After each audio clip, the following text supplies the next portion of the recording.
In this episode, Jim is going to break down the very first question he asks when he coaches people one on one. A lot of you in the personal development world have heard about goal setting, all of these metrics and thoughts. Jim is going to approach it from a very different framework that I believe you probably haven't thought about before. So stay tuned. If you're interested in this, let us know in the comments below. And I really think you're going to enjoy this episode. And it'll give you some reflection points you can think back on of how are you moving towards your goal. Stay tuned. How you can be the greatest salesperson on the planet. Welcome to the Rethink Sales Show. My name is Derek Kelly. I'm joined by Jim Shorkey. And Jim, something we're passionate about is really helping individuals learn how to move toward their goals, learn about themselves, learn about their reason why, and desire backed by faith. What is the one question you ask if I start doing one-on-one coaching with you? What is the mindset or the icebreaker that you're trying to get people to start thinking about that maybe they haven't thought about before? Well, there is not one question. Okay. There is a process of questions. The first question I'm going to ask you is, what is your goal that you are going to achieve as a result of our one-on-one relationship and going through the program called Rethink You? Is a self-administered program. And where a guy like me comes into play is when you have a question or you get stopped, I can say, here's what you want to do. And then I go way beyond that. So I typically coach from certain books. The first question I'm going to ask you is, what is your goal? I need it to be very specific, very direct. And it doesn't have to be a business goal. It could be a health goal. What do you want to accomplish here? We got to get it down to one goal because I want to show you how to achieve this one goal. Then you now know how to achieve any goal. So a lot of people in this space will talk about goals. I don't want to talk about goals, and hear me out. I want to talk about goal achievement. Goals to me are meaningless. That's why I said it's a series of questions. So I don't want to talk about goals as far as that's what we're here to do. We're not here to set goals. We're here, you and me are here to achieve goals. There's a big difference here, ladies and gentlemen, a big difference. So when we set a goal, we're going to go through a process that if you do what I tell you to do, you're going to achieve your goal. Or you'll get pretty darn close. And as we talk about in Rethink You 2.0, we talk about close enough is good enough. So if your goal is 100 and you get to 90, you did pretty darn good. You didn't hit your goal. You know what? Where were you before? You did hit your goal. You did. It just showed up in a different manner.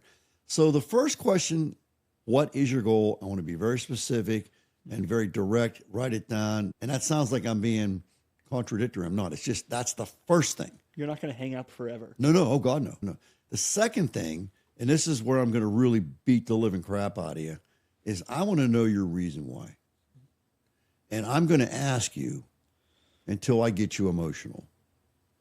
And it happens every single time. I'll say, why is that important to you? And the person will say something. Okay. Why does that matter? And the person will say something. Why would you want to do that?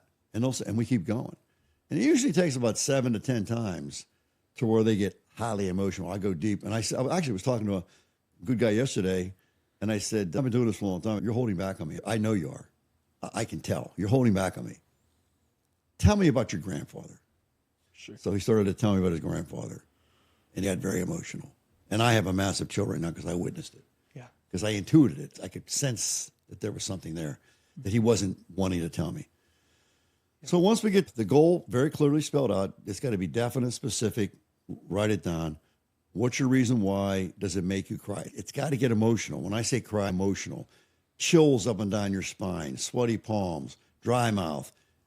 You're dripping from the armpits. Sounds graphic, but it's true. It's very emotional, right? The next step, so we have the goal, we have the reason why it makes us cry. The next step is to seek expert counsel.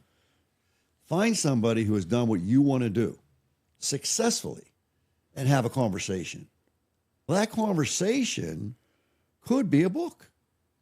It could be YouTube videos. It could be one-on-one coaching. It could be a think tank, which is bigger than the one-on-one. So I'll figure out how we're going to get from point A to point Z being the goal. I want you and I to develop a list of things based on expert counsel. If we do these things every single day, inch by inch, one day 1 foot, one day we go back an inch, whatever, we're going to keep going forward. And within the program called Rethink You 2.0, we talk about progress or progression versus perfection. That's where close enough is good enough comes from. Are we making progress with doing this? And with that progress, are we seeing results? So I know with this watch here, this is part of my list that I've got right now, 12,000 steps. I know that.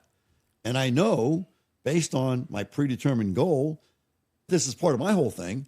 Remember, Dr. Rosell said, walk a lot. Okay, doc, I'm going to do that. The goal today, I think, is like 14.2, 14.3. So I've got some steps to get in, and I will, won't I? 100%. There's no question. If I got to skip dinner, I'm going to do that to get to these steps because it's that important. And I'm not going to skip dinner, by the way. That's also important. Once we figure out the goal, once we figure out the reason why, once we get the list in play based on expert counsel, now we got some coaching to do. We're not going to coach on the goal. We're not going to coach on the reason why. We're just going to keep that in front of us. People say focus on the goal. No, that's not what we believe here. We believe that we need to focus on the list. You only focus on the list. You're supposed to do push-ups today. Did you do your push-ups? Yes or no? Check or not? Did you drink the prescribed amount of water that the list told you? Did you eat your fiber today? Did you meditate today? Did you get the proper amount of sleep today? We're talking health goals here now. Sleep, stroke recovery, sleep is a big part of it. I measure that every single day with this cat. And I know that last night I did great. I feel great. So that's a measurement per se. Get up in the morning, feel great. I like the technology of this stuff here. So I know that I had a really good sleep score last night. I know that. I know what my pulse ox is. I check it throughout the day. Pulse ox is the amount of oxygen in your blood.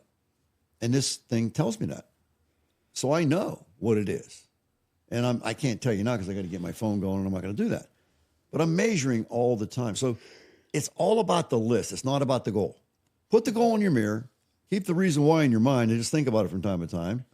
Does your reason why make you great? Just keep it in your mind. But that's not what I focus on. I focused on the list. Today I had physical therapy. Remember, stroke 2 years ago, possibly having my leg amputated, possibly dying, a whole lot of things. Got involved with my physical therapist and my cardiologist, Dr. Paul Kleist, who I love dearly. You're going to make me cry again. He says, I want you to read this book. What's that, Dr. Kleist? Outlive by Dr. Peter Attia. He said to me, exercise is the number one most effective modality of anything on this planet. Drugs, nutrition, everything. It's number one. And I got emotional with him. I said, thank you so much for that. That is so refreshing to hear my cardiologist say that. I said, and Dr. Kleist, I said, I already have the book. But I went back and because he told me to, I read it, pen in hand. And this is what I'm talking about, good, ladies and gentlemen. Good, Jim. One of the things that Peter Attia wants me to do is to be able to do a farmer's carry with my body weight. So a farmer's carry is where you put kettlebell or a dumbbell, one in each hand, and you walk. The goal that Dr. Peter Attia has for me is to carry my weight. I weigh myself every day. This morning was 157. Okay. Do I know the numbers? I can prove it. So I make that 160. So Mark, my physical therapist / trainer, knows the goal. This is a goal within a number of goals. The big goals, but I have a little goal within the goal, which is to carry my body weight, farmer's carry. Did I tell you how much I farmer's carry today? You did not. 120 pounds. That's phenomenal. I had a 60-pound dumbbell in each hand. Wow.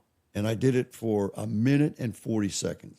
Wow. Which is brutal for those of you that do farmer's carry. I can imagine. Here I am, 69 years old. And you can Google this and say, I know this guy, 69 years old, farmer's carries, 140 pounds.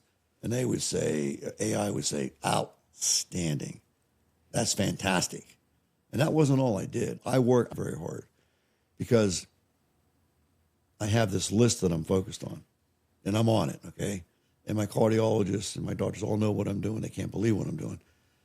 So I was laying in a hospital bed, 67 years old, and I was doing my thinking. I'm a thinker, deep thinker.